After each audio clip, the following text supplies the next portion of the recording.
Santa's making his list, but today, so are we. If you had one present to give Luke Fickell and the Wisconsin football staff this Christmas, what's going under the tree? More players? A new scheme? We're handing out gifts today, Badger style. I'm Rajiv. He's Justin. Here we go.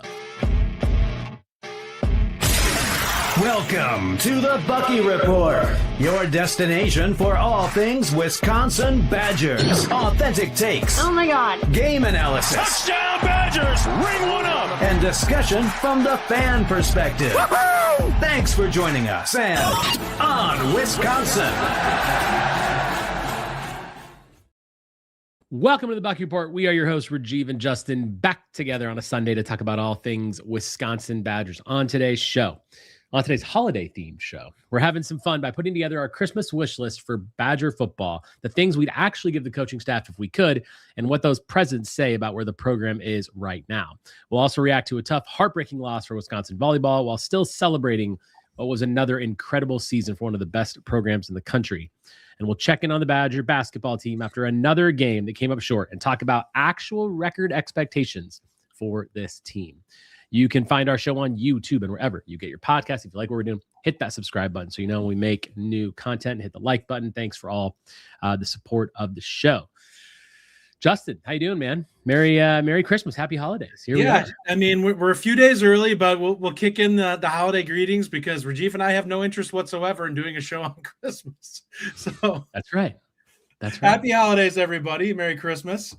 And I came with this idea. I threw it to you before earlier today, and I'm like, let's do some gifts because I feel like there's things that we legitimately.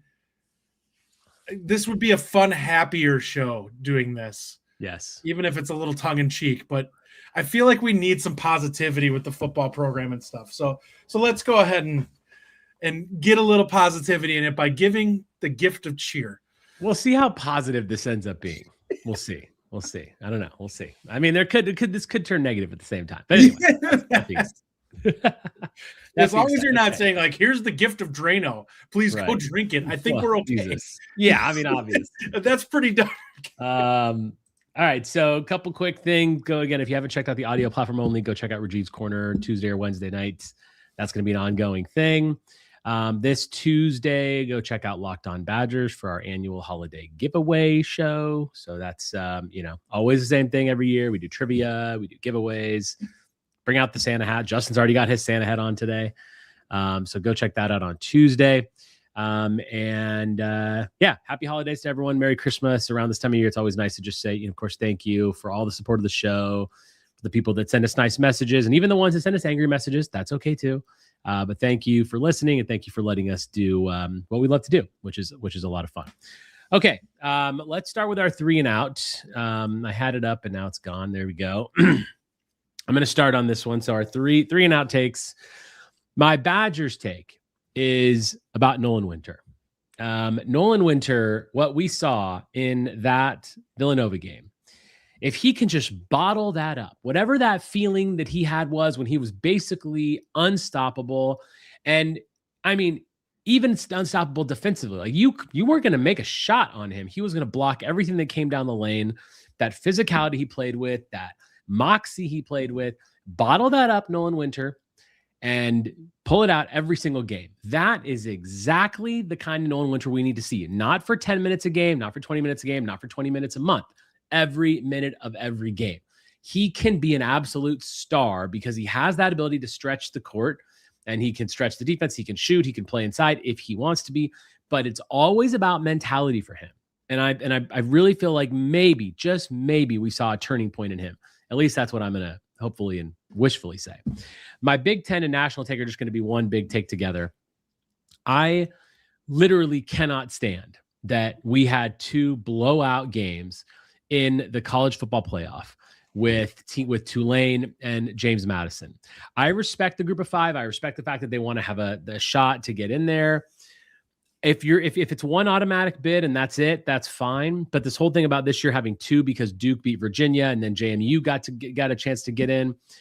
I just want to see the 12 best teams play. I'm sorry. I'm not trying to be like a Big Ten and a big school homer, but we don't need to see a blowout where Oregon pulls their starters and they're up 34-3 at halftime, and then Tulane going to Ole Miss and getting whomped. Like, I don't need that. There's only 12 teams that make this playoff. If you have a 24-team playoff and you want to put 2 of them in, fine. When you have 12 teams, they should be the 12 best teams in the country. And I understand automatic bids for conferences, and that's fine. But I just, at some point, if Duke wasn't going to get in because they won their conference, but they were unranked or whatever, then just put the 12 best teams in. It really pisses me off. I don't think we need to see that, and I think it's annoying. Justin, you're 3 now.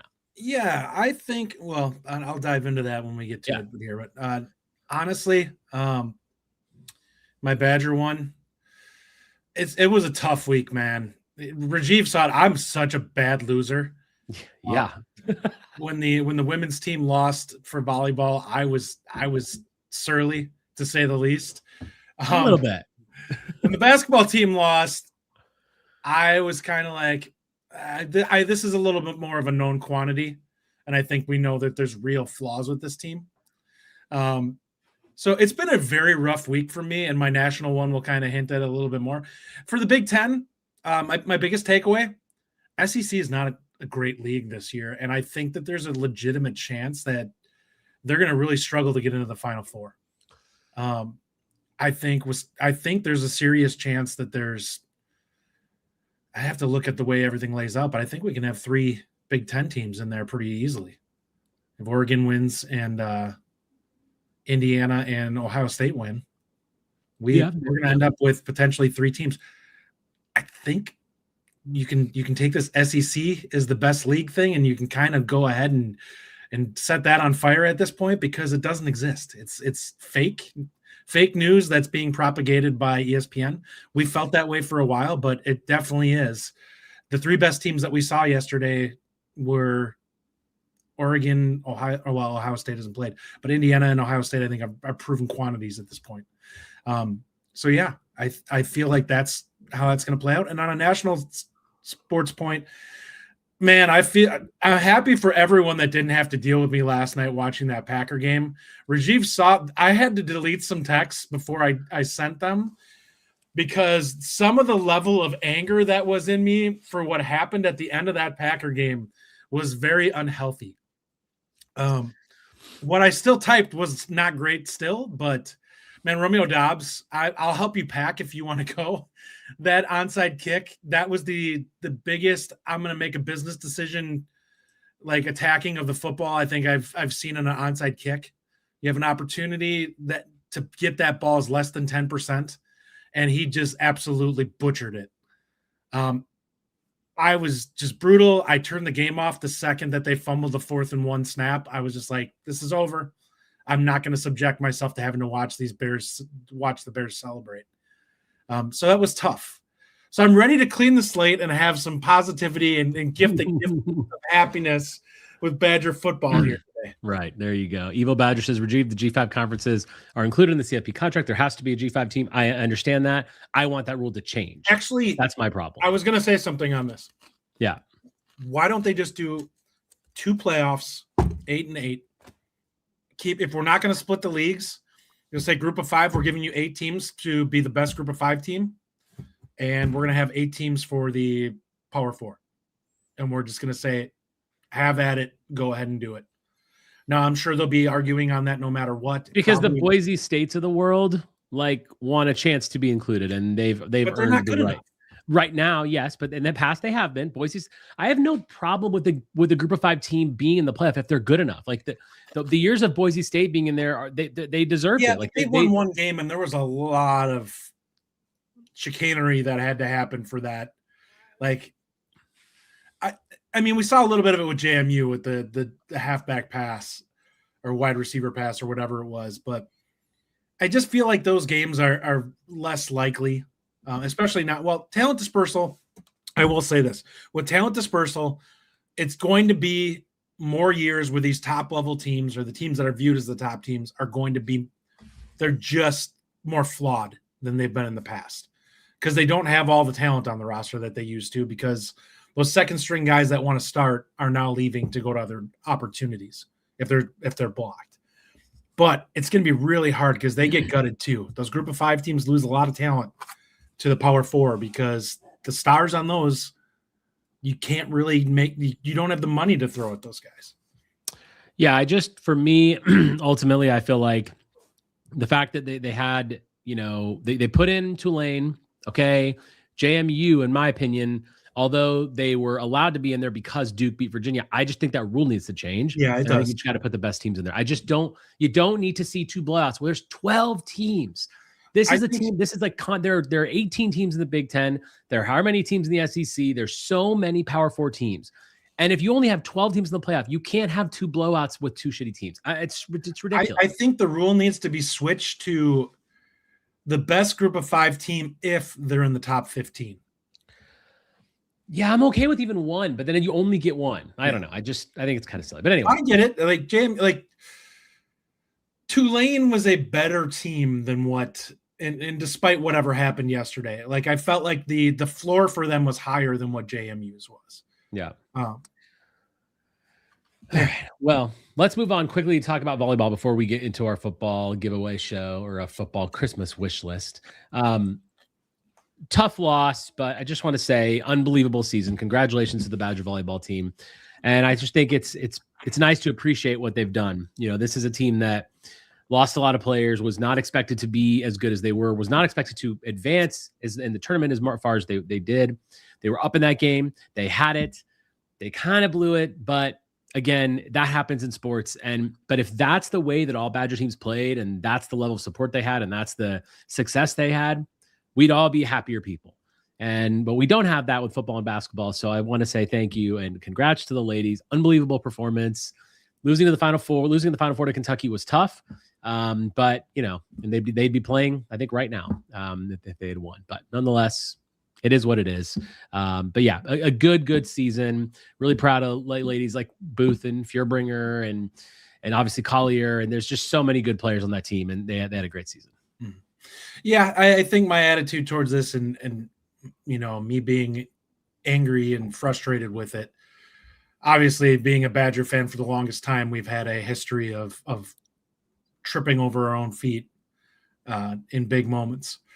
I don't feel like that's the case with this team. This girls' team was not considered to be a team that was expected to challenge. So I should have given more grace to them.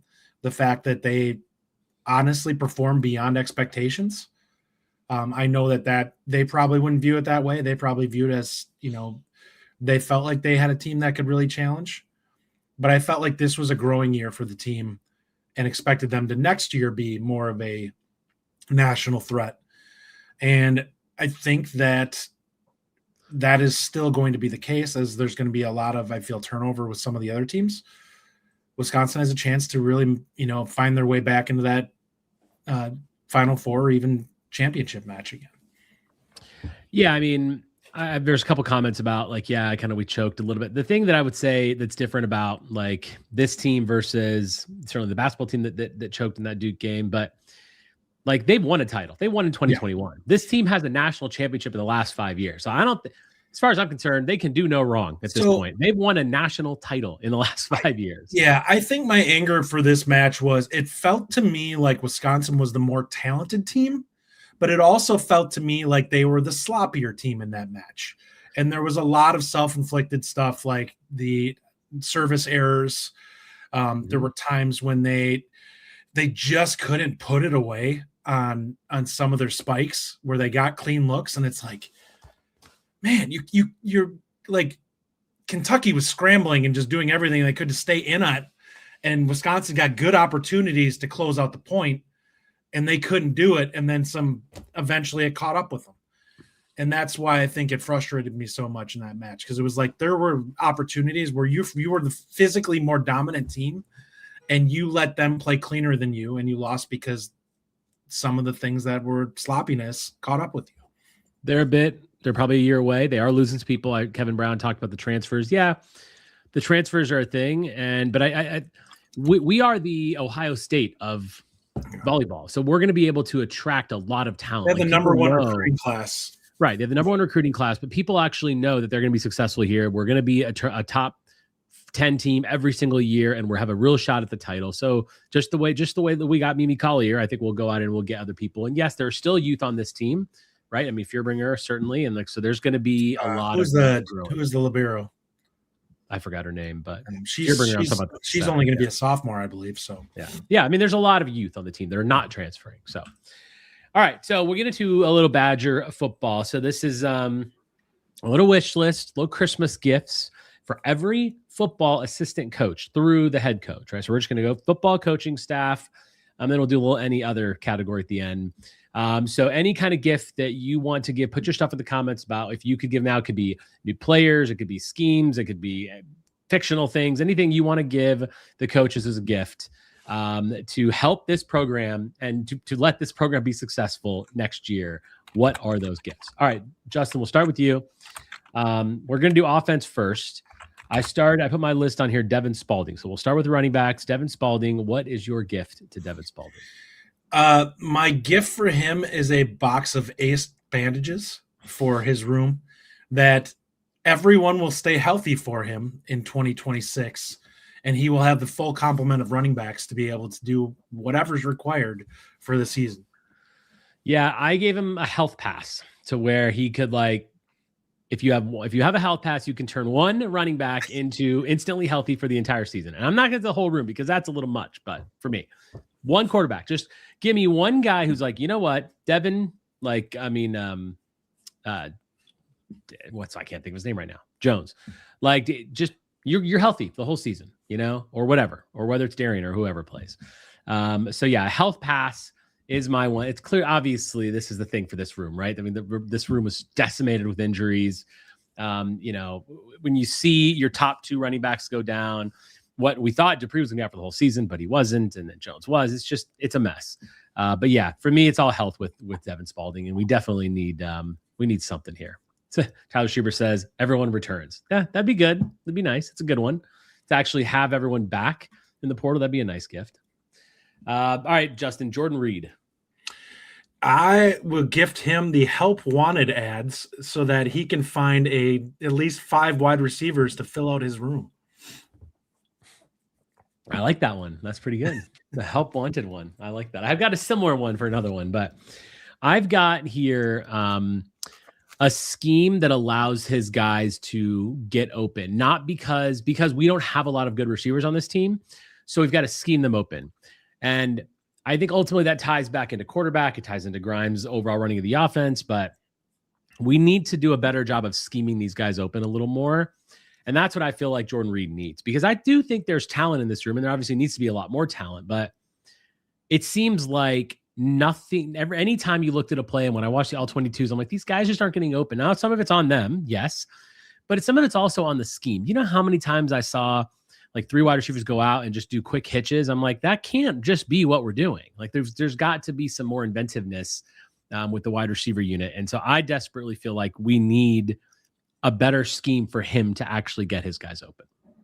All right, so I'll go first with Eric Mateos, our new offensive line coach.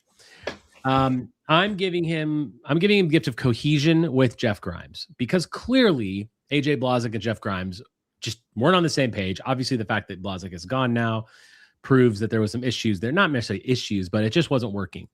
So cohesion there, and frankly, a trusted center, like a center that you can just pop into the middle of the line and say, hey, just be that guy, right? Be the guy like a Tippmann, that when Tippmann was here, it was like, just take care of this. Be oddish. We've had a lot of good centers here, and right now we just don't, because Renfro is not healthy and we've got young guys. I want a guy to walk in that room and be like, I'm going to be the center in this line. You can fill the talent around me with whatever you have, but I'm going to be the center. I'm going to take control. A real trusted, solid center, because if a line coach has that, everything can build from that, and that's what's most necessary for me. So I'm going to go a trusted, actual veteran center and cohesion. Yeah, I'm going to gift him my old high school chemistry book, and I'm going to say, so that you may find the 5 best players that can work together in cohesion, like you said. Wow, and have a productive, effective offensive line for 2026. You were just so very positive with these ones. I like this. I love it. Oh my gosh. All right. Let's see. Tyler Strieber says, Mateos, young guys who played last year, build off that and take a big step in 26. Yeah. I mean, I think that it would be really great to see guys like Corey and Cubberly Obviously, Mendel's going to be a starter. We know that. But the question is like, are Carberly and Corey going to play? Where do they play? And, I think it'd be really good to have some development out of this room. If those guys take big steps, we can see something great, because we know we got to strengthen in the portal for sure, obviously. But if those guys take steps, it could be really great to see how good this line can actually be under a new coach. Theoretically, a coach that knows exactly what Jeff Grimes wants to do, running his zone scheme. There's a great interview that the Badgers put out this week. Jeff Grimes actually interviewed, Eric Mateos, which was interesting. They talked about their history together and things like that. But it's, I'm excited about that hire. Are you excited about this hire? Yeah, this is about as good as it gets. Like when you talk about pedigree for offensive line coaches, he's been doing it at a high level now for 6-7 years. Like he's consistently shown results. Not that Blazek didn't have the pedigree that Mateos has coming into this. So I feel at a minimum, he's capable of getting us to average. We'll see what he can do beyond that based off of what happens in the portal and based off of what he thinks he has in house. But I feel like he is a coach that has proven consistently that he gets quality line play on a year in, year out basis. Okay. All right. So Nate Letton, tight ends coach, I'm giving him the talent matchmaking app. I feel like we have had a real, I feel, yes, it's like, but it's for tight ends where you could just you can get a perfect matchmaker at tight end. Cause I feel like at tight end, we keep getting these guys that aren't quite what we're looking for, right? There's, listen, Tucker Ashcraft is fine. He's good. But then of course you have the Tanner Koziel thing. And I feel like Mason was though. We couldn't use him the way our quarterback play hampered his ability to for sure. Which is why I think once we figure out who our quarterback is, we got to make sure we have a tight end that fits what this offense is going to do. I always feel like we're taking these tight ends that we get and they're just like square pegs in round holes. They don't quite fit exactly what works for us. Now, everything with this offense wasn't working because of the quarterback. We know this. But for me, I just feel like we're not quite getting the exact right guy. I'm not saying Tanner Koziel would have been that guy, but I'm just not quite there. So talent matchmaking app is what I'm giving Nate Letton. Yeah, Tyler Streeter, tight end Lance Mason wins his lawsuit versus the NCAA and returns. That would be a great gift. I'm sure he would take that one. For me, it's just health for this room again. I want to see him. I feel like he's got pieces in that room. I feel like we thought Steck was a guy who looked like he had taken a definite step. And I think that's what I want to see. I want to see Steck go out there and prove that he can be a starter in the Big Ten. And I think he's got some high-level talent to show off a little bit that we haven't seen in the Wisconsin tight end room since, what has it been now? 5 years since we had Ferguson. Yeah. He's having a great time in the NFL. Mm-hmm. By the way, can I just say, once again today, Chimere Dike, he is going to be a great pro. He had another big day today in the NFL. It's really nice to see guys. And I know that, there was a whole discussion about whether these guys are Badgers. He's a Badger for me. I love the guy. I wish he would have stayed. And I'm not surprised one bit, even though people were dogging him and saying he wasn't good. The dude's playing in the NFL. The dude's going to be a receiver in the NFL for a long time. Here's the deal. When people sit here and they want to argue this, and this is so frustrating for me when we have discussion about players. Players are not static. They don't stay at the same talent level when they leave Wisconsin, which is when we talk about who's the kid at UConn? Skylar Bell. Skylar Bell got better while he was at UConn. He was not this player when he was at Wisconsin. So we can sit here and argue about him and say, look how great he is. We gave up. Well, he wasn't playing like that here. He was averaging under 10 yards a catch and then had numerous drops on balls that were put on him in order for him to be able to make plays. That's on him. He clearly worked on it and got better, but stop acting like that's the version of the player that we had here, because that's not the case. Chimere was kind of the same thing. Some of it was probably being missed opportunities, but he also was not a guy who was putting up huge numbers here. The last season, he was pretty good, but he was not he still wasn't a guy that you look at and was he'd carry the passing game in games. He would have some nice games here and there. I think his last season here, he had the huge game against Northwestern, but outside of that, I mean, he averaged like 60 yards a game or something like that. He wasn't a guy who was consistently jumping over 100. But that's the thing. Stop acting like these guys were something different here, and we just were like, no, we're too good for them. We're shoving them out the door. I mean, I disagree a little bit only because I think Skylar Bell really was that good. I think he had some drops. They were uncharacteristic, and that's fine. And were they though? Because he had a lot of drops at UConn his first year there too. Okay, well, there's the other part of this is, so first of all, like, you know how I felt about Skylar Bell. I was a huge fan of his. I really liked him. I thought he was very talented, and I'm not surprised one bit that he's doing well. The flip side of this is, what does that say about our coaching staff and our ability, our lack of development to these players? They go elsewhere. Keontez Lewis is mentioned by Tyler Struber as well. Chimere Dike. They develop with other coaches. What Did are Lewis we doing really wrong? do much this year? Huh? Did Lewis really do much this year? I don't know what Lewis did this year, but I just was referring to Tyler's comment. Yeah. But I mean, the point is that, like, but you can argue that Skylar Bell did get better, but maybe he was better coached. Like, there's that element too. I mean, that's part of the program. Well, I mean, he was also young, so I mean, we can. Here's the thing: there's no real way for us to know as fans what he was here and what he was there, because we didn't get to see the day in, day out and watch him and be like, yeah, he got better. It's in my mind, players rarely, regress unless they just don't want to be good or they have injury issues. So I have a hard time believing that he hasn't developed some over his time at UConn. He's also facing a lower, less talented teams. I mean, that does play a role in it, but he was highly productive there. But, that being said, we should probably get back on track, by the way. 'Cause Right. All right, let's move on. So who are we on? We're Kenny Guyton. All right. Kenny Guyton. I'm going to give you. Yeah, I think this is going to be the one where the matchmaking app. May you find the best possible quarterback and give him some bubble. Actually, let's give him bubble wrap. We'll give him bubble wrap and say, this is for your quarterback. May he stay healthy this year and not get injured. I'm just gifting this someone who can actually quarterback. I know that sounds, but I'm so tired of it. I said it last week. I've been saying it a lot. I'm so tired of seeing Wisconsin not have a quarterback that can just play quarterback, that can stand up there, first of all, be healthy, can also stand up there and make reads and actually make passes. I mean, Danny O'Neal couldn't make those passes. We know this. It was bad to see this year.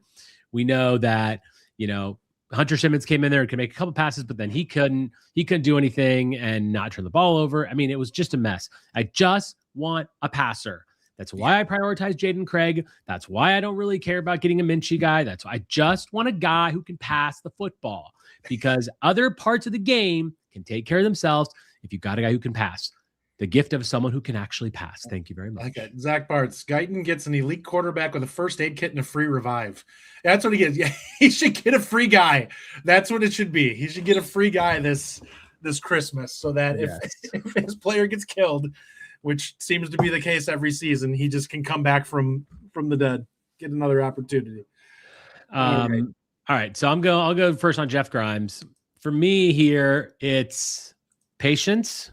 I think like the gift of patience, like with the fan base, gifting him patience. And secondly, it's a reliable deep threat. It's not that I didn't want to just give that to Jordan Reed. I think that this offense, now I know that Vinny Anthony was great, but again, it's all part of the quarterback. But so it's obviously the ability to pass the ball, but a reliable deep threat makes a lot of things in the Jeff Grimes system work a little bit better. All that underneath stuff works a little better. The running game works better. We got to have a reliable deep threat. That's the thing I'm gifting to Jeff Grimes to make this offense a lot better. In addition to everything else I've said, with certainly a passer.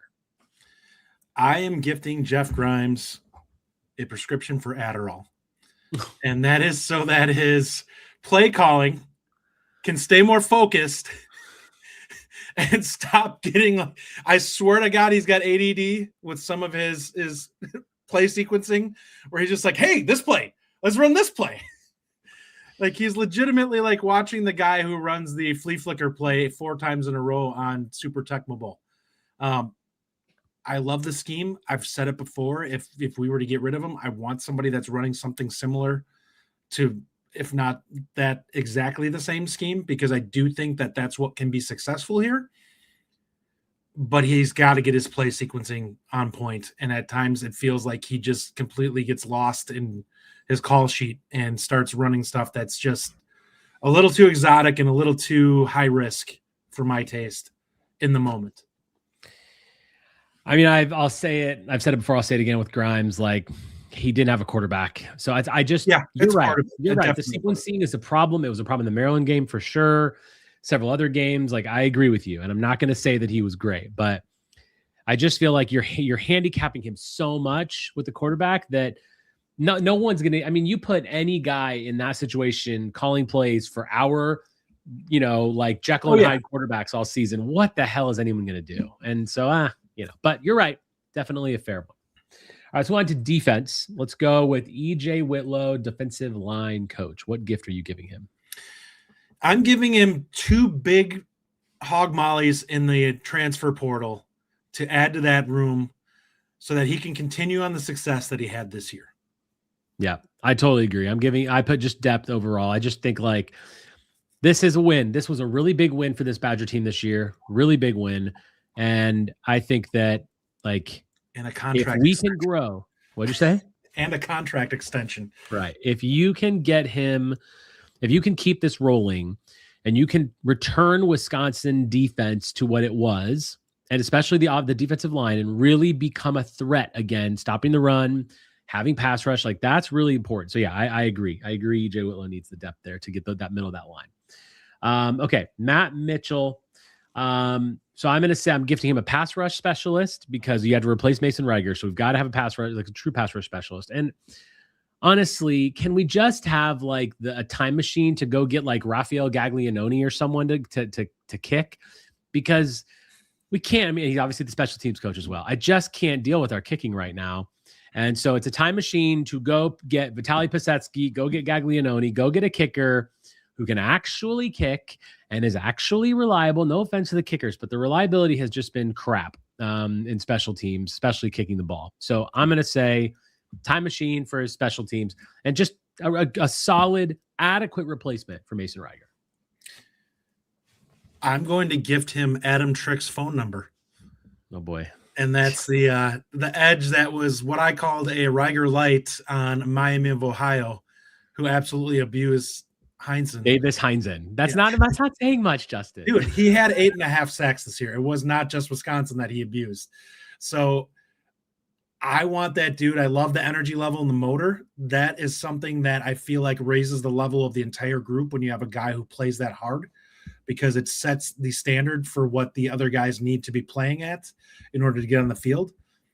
And that's what I want to see. I want to see Adam Trick on this roster. I want to see the other guys trying to push and steal some of his reps, and see Wisconsin headed in the right direction again for another year on that edge side. Yeah. Okay. Paul Haynes, cornerback. Oh, man, this one's so tough. I mean, I would say a subscription to Huddle and and to the portal to find as many bodies as he needs to get this going, because the cornerback room is in a very tough spot. Maybe some Miracle Grow so he can get the younger corners ready to play this year. I just wrote the easy button because I feel like this dude needs a break. I mean, and listen, quarterbacks, Kenny Guyton certainly has been there too, but I just feel like every time we think when we had Xavier Lucas, we're like, oh my God, here comes our corner. And then he's just gone. Paul Haynes needs an easy button to make his life easier, to have proper cornerbacks to do something. And it's not a real gift, but it's something that this cornerback room is just decimated. And I feel like it's going to continue to be an issue for this team, sadly. Right. Jack Cooper. Where are you at with Jack Cooper? Well, based off of some of the smoke that we're seeing, I would say probably a pod, so he can help him move. It sounds like he's going to be transitioning out. If that's the case, I wish him a happy holiday and hope he finds a place where he can grow as a player or as a coach, and maybe come back to Wisconsin after he gets some more reps under him. But as of right now, it sounds like he's a coach that's most likely going to be moving. If that's the case, I hope that he finds success at the next stop and Wisconsin finds a replacement that they feel helps elevate this coaching staff. Yeah, Hugger agrees here. Needs a moving company. Yeah, I mean, we've heard this, and it sounds like that's probably what's going to happen. Tyler Schubert said Haynes a plane ticket. Get him out of here. The sentiment is clearly here in the chat that people want Haynes out, which I can understand if that's what your take. There's no argument there. We haven't heard anything on it yet, but I feel like he's a coach that's coaching for his job for sure. The cornerback room hasn't really been good after the first year. Yeah. All right, Mike Tressel, defensive coordinator. What's your gift for our DC? I want to get him one of those 1980s rewind toys so that his defense can play like it did in the last 4 games over again. Yeah. Yeah, I mean, I just put like a replicator of those 4 games. I feel like that if you can, I agree. I mean, if we play defense like we did at the end of last season, we will be very difficult to deal with in the future as long as we reload properly, defensive tackle, get a pass rush. You got to reload, obviously, but Mike Tressel, and I'm also going to gift him an apology because I asked for him to be fired several times. And nobody more so than me. So I will gift him my official apology to say, you know what, fine, you can stay, which I'm hoping that many people, our good friend Ryan included, we're calling for Jeff Grimes to not be here. He doesn't feel like Grimes should be here, but I'm hoping that everyone next year says, yeah, we were wrong. Jeff Grimes is a good offensive coordinator. So that's what I'm really hoping for there. But yeah, an apology for Mike Tressel. All right, Luke Fickell, what is your ultimate Christmas gift for our head coach? $35 million in NIL. Yeah. That's so funny. I put down billionaire donor. Yeah. That would be better because that would be more than 1 year, most likely. Yeah. I mean, and I put a patient fan base. I feel like he did the fan base. Look, I was part of it. I understand. I was certainly one of the guys that was calling for it, but they've made the decision not to fire him. So at this point, you have no reason, you have nothing else to do but to be patient and let him work and let him do his thing. And they said they're going to spend money.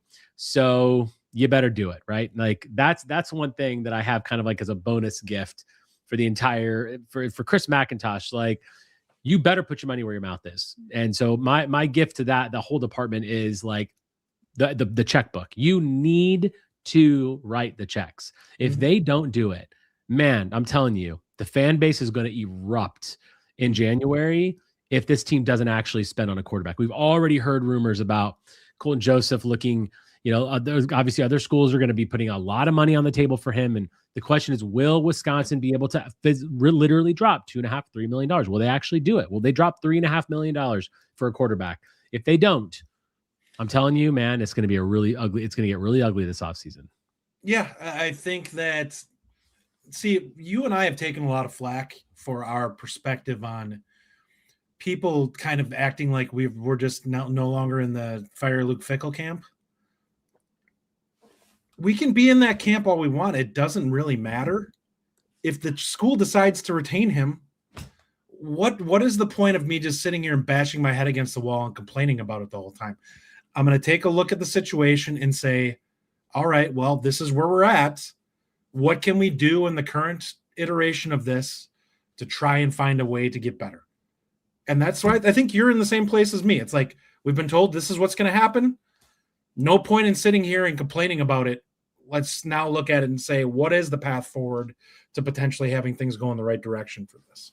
Yeah, my focus on where I'm going to complain is going to be moving here. Yeah. So it was Fickell. Then they said Fickell stank. So now that goes squarely on Chris McIntosh and squarely on the NIL, the dollars that are supposedly this additional spending we've heard so much about. That has to happen. So my anger is going to go to that if it doesn't. Now, then when the season starts next year, if we can't perform, then it goes back to Luke Fickell. But I mean, at this point, like, we've got to spend. And yeah, he's going to be there. So just give him players then. Either whoever the damn coach is, we still need to pony up and pay the NIL dollars. Yeah, Bo Dragon, there's only so many good quarterbacks in the portal. Why do you think that they will get one? So, number one, just because we look at a player and think that they're a fit for us does not mean that every other team does. And I will also say there's a lot of warts in that room right now. Like, there's guys that are being talked about as $4 or $5 million guys like Dylan Raiola. I don't think is worth that. Like, he is not a playoff quarterback to me. Like, I think he's fine on a good college team, like a 9 or 10 win team. I don't see him as a guy who's going to go out there and make 5 or 6 NFL throws in a big time playoff game to win you a national title. And I think that that's where I kind of look at this.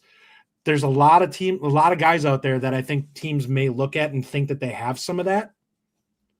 And I don't think there's really that many guys out there.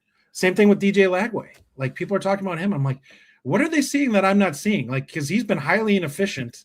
And I know he had like 3 good games the year before, but the book's also out there on him more. So is he more of the guy that we saw as the freshman, or is he more of the guy we saw last year who maybe teams figured him out a little bit about what his tendencies are?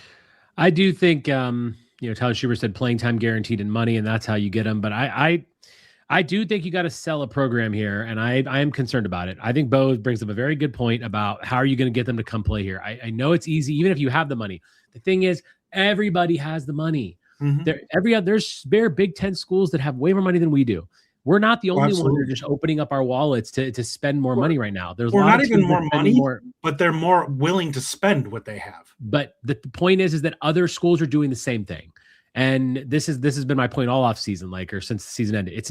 We're not the only ones who are like, we need to dump more money into this now. You still got to sell the program, and you have a program that has been in decline 3 consecutive years, and a coach that is basically, is on the hottest seat you can imagine until the athletic director bailed them out and said he's staying, and to much to the fans' dismay. It's not a good situation, but you've got to sell it. And so, I am worried about that. You can drop $4 million for Colton Joseph, and he might be like, I don't really want to play there. Mm-hmm. I don't want to be in that. I don't want to play in that sort of culture right now. It's not working. That you're multiple seasons away from winning, and I want to win now. I want to play in the playoffs. Everyone's looking at the playoffs as where they want to be. And these top 2, 3, 4 quarterbacks every year, they're looking to play in something. They're looking to make real advancements in the sport while making money. They can make money everywhere. That's the thing. It's not just about if we splash the most cash, maybe, but are we really going to do that? No.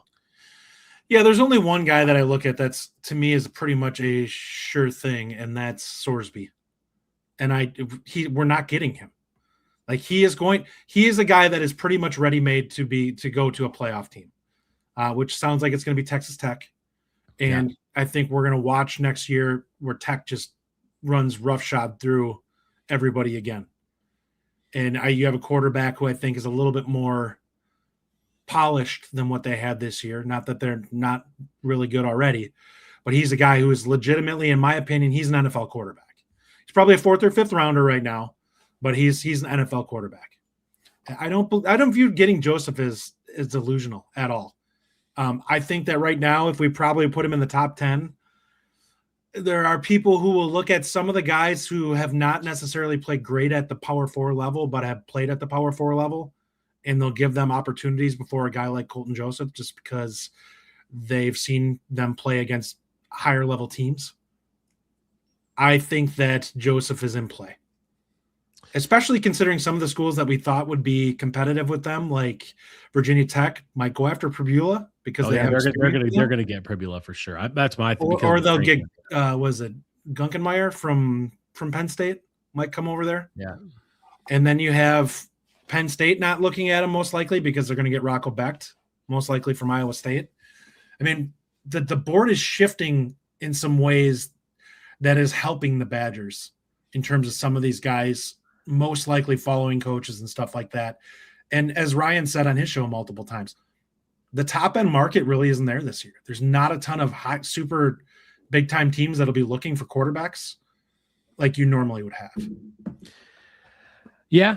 I mean, I agree with you that the board has shifted. Bo Dragon says a good quarterback is going to want to go to a team with playmakers. I agree with this take. I just don't think it's about the ability to just pay them. It's multiple things that you have to use to recruit these guys to your school, especially when they are a named quarterback in the transfer portal. One of the, a handful of guys that everyone's talking about, of which Colton Joseph is one of those guys, right? So it is what it is. All right, let's move on to basketball a little bit, Justin. Tough Villanova loss. Very disappointing Villanova loss. What was your overall thoughts on it, and kind of what do you think it shows us about this team? I would tell you brought him up in your three big things, but I would tell Nolan Winter, how you played in that game is how you need to play every game for the rest of the season and the rest of your college career, and you will likely be an NBA player. Like, you need to play with that kind of fire, because what that will do is you'll get on somebody's bench as a guy who plays with energy consistently, and he's going to have to play with the physicality. But that is the most assertive I've seen him play in his time at Wisconsin, and he's highly efficient. So if he can be that guy consistently, they will have a much higher ceiling overall as a team, and he will have a much higher ceiling overall in terms of what his aspirations are. But that team right now, you and I talked about a little before we came in, they look so much like these guys just aren't connected in any way. Like, it's five guys all doing what they're supposed to be doing on the court, but nobody is doing anything to help out the other four guys when they're playing. And so it always looks like, well, somebody gets beat on defense. Well, that's not my guy. I'm going to let him go or whatever. And it's like, you guys can't play that way. Like, basketball is one of the most connected sports there is. If somebody fails, you have to help him, or you're going to just get run off the court. Yeah, this game was tough for me to watch. I think that the second half was pretty spectacular as far as allowing 21 points to Villanova, and then they scored 20 in overtime. I mean, the 20 minutes of the second half, they scored 21 points. And then in 5 minutes in OT, they scored 20. That right there just told the story of what this team is. We're just not there yet. Like, we can have moments that we look really great. The problem is the teams we play look like that for 40 minutes. And we look like it for 10 or 20. And that's the issue here. And I just feel like no matter the talent level is there, and it's an effort, not really an effort thing, but it's just our ability to actually put that all together, which is on Greg Gard, certainly. It's on the roster management. Austin Rapp really just hasn't materialized quite to the way that I feel like in my opinion, that he should. AB doesn't look like the physical strength. I know he's a freshman. Like, there's just so many things. And we saw Nolan Winter, but where's that been, Nolan Winter? He looks like he can never seem to put all that together for an entire game and then put that together for a couple games in a row. You see moments of John Blackwell in the second half where he drops 14, 15 points. But in the first half, he's like, he didn't even get off the bus from Madison to Milwaukee. Like, I don't understand it. And these guys, this is a guy that wants to play in the NBA. You got Nick Boyd that sometimes just makes weird decisions, and yes, can be a guy, the lightning rod, he gets there, but then, overtime comes, and why do you have to dribble through your legs 7 times and cross over 3 times going across midcourt? Just take the ball across midcourt. Instead, he tries to get cute, turns the ball over. You do that against a good team that's locked in and ready to play in overtime. Like, we were so excited to get to overtime, and that was great. But then in overtime, it was like we just kind of forgot what we were doing. We forgot the whole everything that got us there, which was patience and and like deliberateness in playing. But instead, everyone just got helter skelter. They get a little lead, just similar to like Game 5 and the volleyball thing. They get an early lead, and there's nothing we can do about it. We fell apart, and yeah, it's like this team's not there, and it's really disappointing because we've got 2 easy games. It should be easy, and then we play the Big Ten season, and we start with Purdue. Like, I'm very concerned about what this team's record is going to be in the conference. And there are certainly people now that are asking the question, will this team make the tournament? Which is a sad state of affairs when you have Nolan Winter and John Blackwell, and you went out and got Nick Boyd. You got to figure this out, Greg Gard. Got to figure it out. Yeah, there's a legitimate chance that they could end up being well below 500 in the Big Ten. With how much talent is in this league this year, there's a lot of teams that I would be, like, off the top of my head, I would say Iowa, Michigan State, Michigan, Purdue, Illinois, Nebraska. Those are all losses. And some of those other teams aren't cut and dry going to be wins. You're going to have to find a way to win those games. You're going to have to get gritty and play hard. And I don't know how much interest this team has. Like, if you look at this team, that's probably the thing they're missing the most, is kind of that Carter Gilmore grit guy that's just like, he brings that energy, because they don't really have anyone like that that's just I'm going to muck it up and be physical and be dirty. Not dirty in like the conventional sense, but like a dirty player. dirty in the sense that I don't care what my numbers are. I'm going to be the guy who does all the things that are unseen on the stat sheet that end up leading to us winning games. I was happy to learn that in Greg Gard's media availability last week, he talked about how they were in on Duke Brennan, who was the center for Villanova, the 6'10", 250-pound guy, scored 13 points, 11 rebounds against us. He's that kind of physical presence that we're lacking right now. And someone you can throw the ball into on the post, has a couple good post moves. I'm glad that we were in on him. I'm glad that we were attempting to get that guy, but it didn't work, obviously. And, we ended up not getting that. We ended up getting an Austin Rapp or whatever we were going for, but we wanted to get a guy like Brendan. So I appreciate that. But that is what this team is missing. And it's just like, Badger Bournemouth says this team is kind of soft. I mean, it's hard to argue when we played the way that, if you look at the second half, that's not soft. That was great. But then in overtime, it just looked like we didn't care anymore. And yeah, I mean, you're right. Purdue, Michigan State, there's a lot of teams. This just like in football, when you have an 18-team league, this conference is absolutely loaded, and we will be lost in a mid. We're gonna be a mid-level Big Ten team if we do not find a way to win some of these big games. Last year, we made it up to the top. We got into that upper third. We were one of the better teams in the conference. We played really well. Good conference record. This could definitely, Justin, be a 10 to 10-10, 9-11, 11-9, somewhere in that range, which will put you squarely in the middle of the conference, squarely on the NCAA tournament bubble. And that's a sad place to be. I'm really think worried it could be worse than that. I'm a little concerned. But I think we'll shoot our way through some wins, though, right? And we're gonna make it. But my thing is kind of like football. When I said before the season with that there's a chance that the team breaks mentally.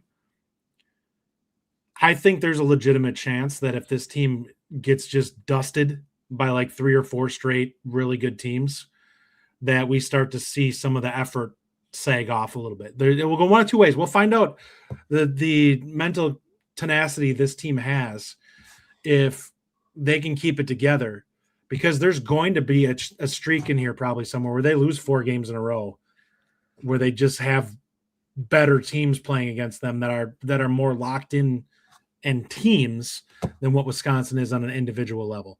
And that's going to be a problem. They have to find a way to stay together and continue to play hard versus just giving up and kind of going through the motions. Yeah. Kevin Brown also mentions bench scoring. That's a big problem. We had 2 bench points in this game. Austin Rapp moved to the bench. And the first thing we thought was, oh, hey, bench scoring. Nice. Nope. Doesn't happen. No scoring off the bench. Absolutely ridiculous. The bench, not only did they not score, they only took 5 shots. The 5 shots were the bench. That's ridiculous. And there were enough minutes out there to have more of an impact. Badger Bournemouth says, I fear Justin may be right on the team folding. Yeah. I said on my Rajiv's Corner pod earlier this week, I do believe in Gard still. I know that Bo Dragon certainly disagrees with me. I believe that Gard can turn this around and can coach this team to be better than what they're doing right now. And I think you saw that in the second half. I think whatever happened at halftime, you saw a change, which I think is great. And then in overtime, it just fell apart. So I do trust in Greg Gard. I think Greg Gard deserves some grace. And I feel like we'll see. This is not the Big Ten season yet. In the grand scheme of things, it matters because a win like this is quad 1. It could have put you in a better position in the net rankings. Right now, we're on that bubble still. We're going to need to get our wins in conference, but you can still get that. There are still a lot of wins out there to be had that are good wins, especially at home and even on the road. So I do trust Greg Gard to make these adjustments. I just don't know that I trust Blackwell and Boyd to be a really good combination and that cohesion on the floor that we talked about, like that chemistry and those things. I don't know if that's going to work, but it's on Gard. And listen, if Greg Gard misses the tournament, then the fire Gard stuff comes right back up to the top of the table. They don't feel like they like playing together, in my opinion. Like it just there seems like a disconnect between those two, or they don't play off each other and make each other better. It feels like when one of them starts going, the other one kind of is like, whatever, dude. Like they don't try to one up each other. They actively, if one of them takes it, then the other one's like, oh, I can coast. He's having a day. Yeah.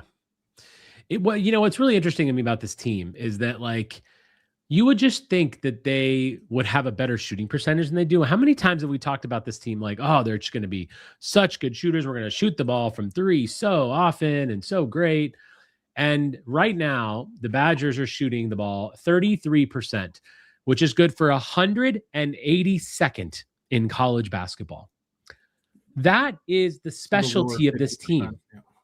33% from the 3-point line is absolutely insane for a team that is basically a 3-point shooting team that shoots the ball. Can't do anything else well offensively. By the way, we take 32 threes a game, which is 12th in the country. So we take the 12th most threes and we shoot a percentage of 182nd.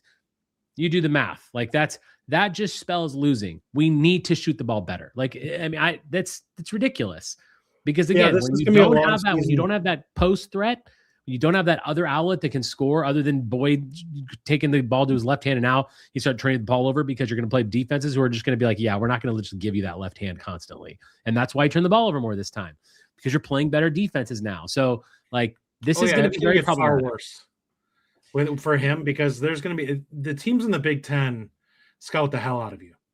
They are going to take away his left hand and he's going to have to find a counter to it or he's going to be in real trouble. There is no counter. We're going to have to make threes. It's pretty bad. Pretty much. Yeah. Well, we'll leave it at there. We'll leave it there for the day. Sunday, football's on. I'm not sure what's going on in the second set of games. I'm going to go back to watching that. Final thoughts, Justin, before we close this holiday show. There's hopefully better days ahead, guys. We're now like a week away from, or a little over a week away from the transfer portal opening, which honestly is likely to be the most transactions happening on that first day or two, which will be great for us. We'll find out a lot more about this team and what we can look at next year. And hopefully we have some really good wins and we're spending some money and building a roster that allows us to have some hope for next year. I did want to say, as things progress, probably not this week because it's Christmas week, but starting next week with the portal, we're going to, we normally do our Wednesday shows as 3 big things. Justin, I thought we would do a little transfer portal update, like a tracker almost every Wednesday. So we'll just come out with our, again, 20, 30-minute recorded episode on Wednesdays, similar to where we used to do our 3 big things during season. We're going to do transfer portal stuff. So we'll tell you, updates, who's out, who's in, that kind of stuff, like kind of impact on where they are. And I'm going to do some graphics with all that stuff. Just a place where you can kind of get quick updates on the transfer portal. So be watching out for that next week, not this week, obviously, the holidays. Merry Christmas to everyone. Happy holidays. Thank you so much for being a supporter of the show, for listening every week, for chatting with us on live, for meeting up with us when we come to Madison, over and over. We're just so thankful. Justin and I love doing this. It's really fun to just get on here on Sundays and talk Badgers with you and get on Locked On and talk with Ryan and all the things we love doing it. And it's absolutely a dream come true. So thank you all. And you all, the listeners and the people who, interact with us on the show and whether you listen to this now live or listen to it on Monday on your way to work or during the week, whenever you listen, thank you so much.